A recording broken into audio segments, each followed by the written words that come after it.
আজকে বানাবো মেয়ের ভীষণ পছন্দের একটা খাবার মোমো। অনেক দিন পরই বানাচ্ছি। আমার মেয়ে মোমো খেতে খুব ভালোবাসে আর আমার মোমো বানাতে একদমই ভালো লাগে না।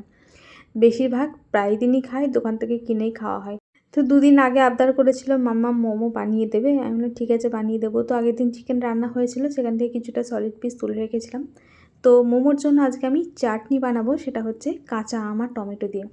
কাঁচা আম, টমেটো আর রসুন, কাঁচা লঙ্কা, শুকনো লঙ্কা ওগুলোকে তেল ছাড়া একদম কড়াইয়ে নরম করে ওটাকে ঠান্ডা করে পেস্ট করে রাখবো। ততক্ষণে মোমোর জন্য পুরটা বানিয়ে নেবো। পেঁয়াজ ভেজে নিয়েছি সাদা তেলের মধ্যে, তারপর আদা রসুন গ্রেট করে দিয়েছি। রসুনের পরিমাণটা একটু বেশি দিয়েছি। মোমো পুর এক একজন এক এক রকমভাবে বানায়, তবে আমি এইভাবে বানাই। তবে এর মধ্যে সবজিও কিছু দিই, গাজর, ক্যাপসিকাম, বাঁধাকপি এগুলো দিই। তবে এখন ওই সবজিগুলো কিছু বাড়িতে নেই, তো তাই আর দেওয়া হয়নি।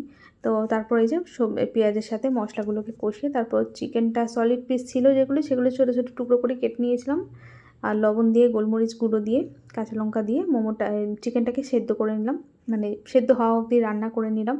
নামানোর আগে যে লেবুর রস আর আমার বানানো ওই গরম মশলাটা একটু দিয়ে নাড়াচাড়া করে নামিয়ে নিলাম। ব্যাস, মোমোর পুরটা তো রেডি হয়ে গেছে। আর পুরটা ঝাল ঝাল হয়েছিল, খেতেও বেশ ভালো লাগছিল। পুরটা ওদিকে ঠান্ডা হোক, ততক্ষণ চাটনিটা বানিয়ে নিই। চাটনিটা মশলাগুলো ঠান্ডা করে নেওয়ার পর পেস্ট করে নিয়েছি। কড়াই সামান্য সাদা তেল দিয়ে মশলার পেস্টটা দিয়ে দিলাম, সাথে একটুখানি কাশ্মীরি লঙ্কার গুঁড়ো দিলাম কালারের জন্য, স্বাদ মতো লবণ আর একটু গুড় দিয়ে এটাকে ভালো করে ফুটিয়ে নিলেই মোমোর চাটনি একদম রেডি। চাটনিটাও খুব ভালো লেগেছে, নাকি ঝাল ঝাল হয়েছে। আবার বলছে পরের দিন বানালে আরও বেশি ঝাল দেবো, খুব ঝাল খেতে পারে। তারপরে এই যে এদিকে লবণ আর সাদা তেল দিয়ে ময়দাটাকে মেখে রেখেছিলাম। এখন এই যে এই পিঠে বানানোর যে এটা দিয়ে আমি মোমোর পুর দিয়ে নিচ্ছি। তারপরে যে এগুলোকে এখন স্টিম করে নিচ্ছি। আর আজকে আমার মেয়ে আর আমি দুজনেই হাতে ছ্যাঁকা খেয়েছি। তো ওই জন্য লাস্টের দিকে ভিডিওটা কিন্তু আর ভালো করে তোলা হয়নি। আর এই যে মোমোগুলো হয়ে গেছে, তুলে নিচ্ছি, ওকে দিয়ে দিই। আর ওর খুব ভালো লেগেছিলো আজকে মোমোটা। আর এই যে দেখুন, নিজের ভুলের কারণে হাতে ছ্যাঁকা খেয়েছি, তারপর ওষুধ লাগিয়েছি। আর আমার মেয়েও হাতে ছ্যাঁকা খেয়েছে, তাই ও দেখুন আপনাদের দেখাচ্ছে ও কীভাবে ছ্যাঁকা খেয়েছে আমি বলি। মোমোগুলো স্টিম করার সময় এই ঢাকনাটা দিয়ে স্টিম করছি, আর এই যে ছিদ্রটা আছে ওই দিয়ে তো বাষ্পটা উঠছে শুরু হয়ে।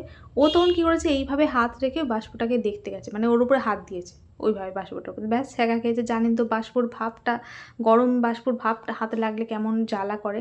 তো ওর হাতেও ওই যে ওষুধ লাগিয়ে দিয়েছিলাম। তারপর ওকে বললাম তুই একটুখানি মোমোটা এইভাবে নিয়ে দেখা, চাটনিতে এ করে। আর ভেঙে দেখানো হলো না, হাতটা খুব জ্বালা করছিল।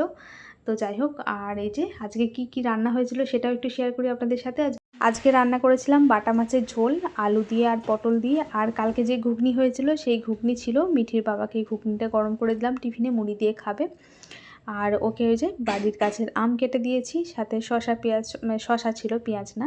আর ডিম সেদ্ধ দিয়েছিলাম, ওটা খাওয়া হয়ে গেছে। আর এই ছোলা সেদ্ধটা ফ্রিজে ছিল একটু, তো এটাকে একটুখানি জিরে ফোড়ন দিয়ে একটুখানি লবণ দিয়ে ভেজে দিয়েছিলাম। আর সাথে হয়েছিল উচ্ছে আলু সেদ্ধ। তো এই ছিল আজ দুপুরের মেনু। আর মা পরে মৌরলা মাছের টক রান্না করেছিল।